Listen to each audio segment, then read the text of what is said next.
وہ تو پھر واپس تحریک انصاف میں بغیر استعفے نہیں جا سکتے، نہ ہی تحریک انصاف، کیونکہ اب تو 63A کا فیصلہ بھی موجود ہے. لہٰذا یہ ایک قانونی پرابلم پاکستان تحریک انصاف کے لیے موجود ہے. یہ تو قانونی پوزیشن میں نے آپ کو بتا دی. علی امین گنڈا پور صاحب، ان کے حوالے سے متعدد حالات، متعدد معاملات ہیں. وہ جیل بھی گئے لیکن عمران خان کے ساتھ کھڑے رہے. اب انہوں نے مولانا فضل الرحمان صاحب کو بھی ہرایا ہے، قومی اسمبلی کے حلقے میں بھی، صوبائی کے حلقوں میں بھی وہ جیتے ہیں، سارا کچھ کیا، تگڑے اب سیاسی طور پر ہیں. لیکن اس سے ثابت کیا ہوتا ہے کہ عمران خان صاحب،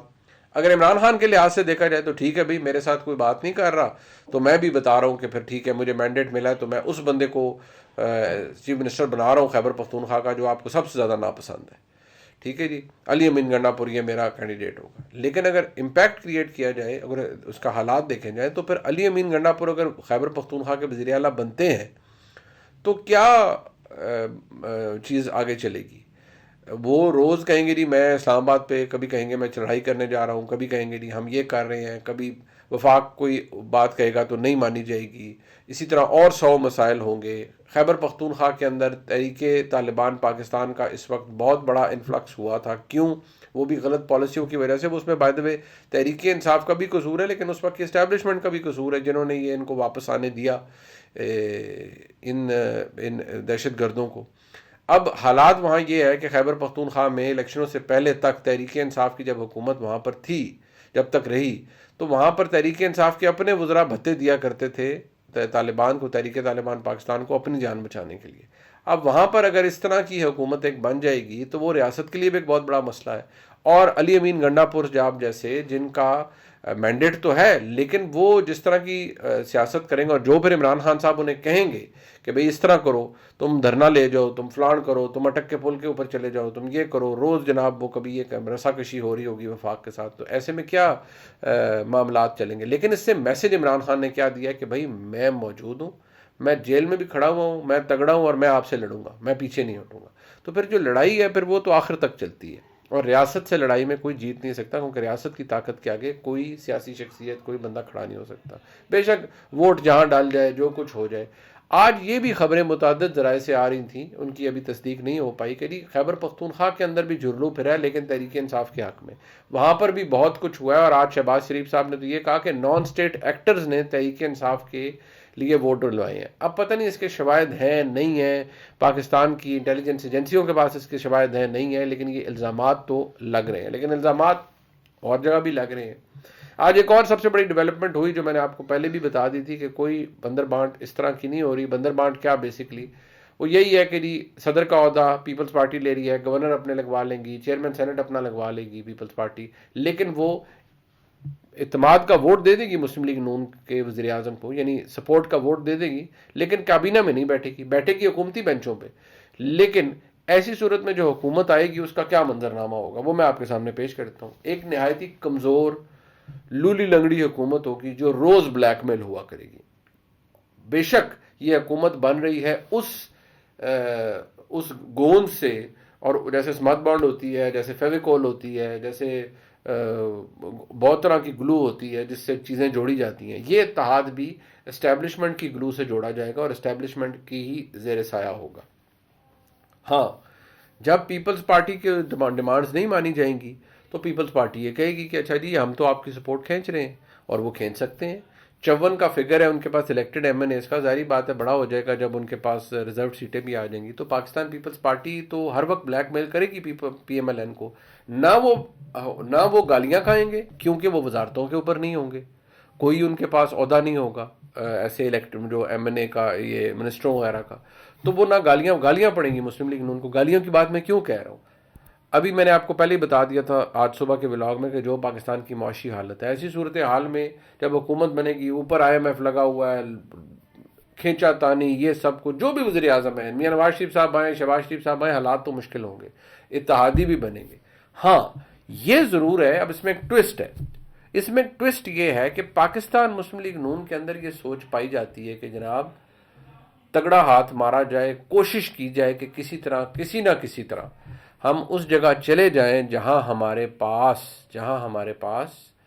اتنا فگر آ جائے کہ ہم پیپلز پارٹی سے بلیک میل ہونے کی پوزیشن میں نہ ہوں. ہمارے پاس جو اتحادی ہمارے ساتھ اور آ جائیں اس کے علاوہ، جن کو ہم وزارتیں بھی دیں، اور کچھ جو تحریک انصاف کے اندر جو کچھ انڈیپینڈنٹس ہیں، کچھ ایسے جو ہیں کہ جو پی ٹی آئی سے ان کا تعلق نہیں، وہ انڈیپینڈنٹ ہے، وہ شامل ہو چکی ہیں، اور آج شہباز شریف صاحب نے کہا 80 تعداد ہو گئی ہے۔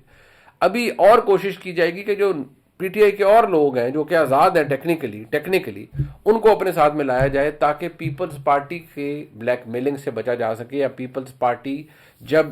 رگڑا لگائے تو یہ نہ ڈر ہو کہ یہ حکومت گر جائے گی، کیونکہ پیپلز پارٹی تو مسلم لیگ نون کو اب چیک میں رکھے گی۔ بہت ذہانت والا فیصلہ ہے پیپلز پارٹی کا کہ وہ حکومت میں بھی نہیں ہے، حکومت کی اتحادی ہو کر بھی نہیں ہوگی،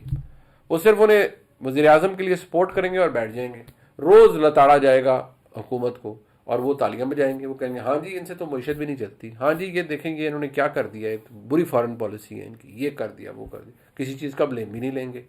اور یہ وہ پالیسی ہوگی جو 2008 سے 13 کے درمیان پی ایم ایل این نے اپنائی،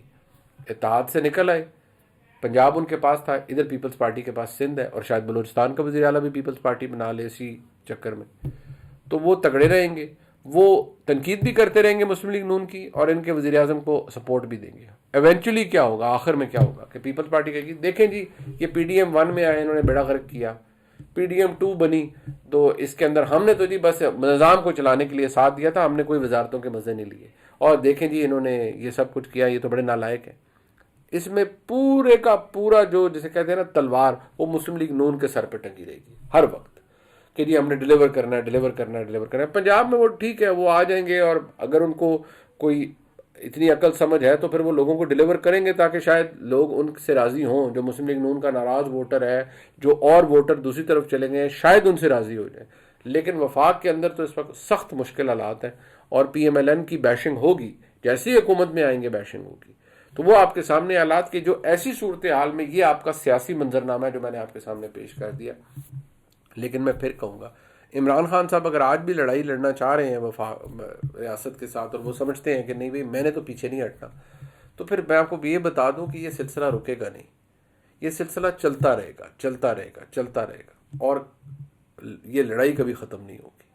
جب لڑائی ختم نہ ہو تو اس سے مزید انتشار پھیلتا ہے، اور ایک انسرٹنٹی کی کیفیت پھیلتی ہے، لوگ زیادہ پریشانی کا شکار ہوتا ہے، اور ملک میں سیاسی عدم استحکام اگر ہو تو معیشت کبھی پھلتی پھولتی نہیں ہے، کم از کم جو گری ہوئی ہو تو وہ اٹھنے میں بھی اس کو پھر بہت ٹائم لگتا ہے۔ یہ اس وقت کے حالات ہیں جی، انشاءاللہ اگلے بلاگ میں آپ سے پھر ملاقات کریں گے، اور اس چینل کو آپ لائک سبسکرائب شیئر بھی کیجیے گا۔ خدا حافظ۔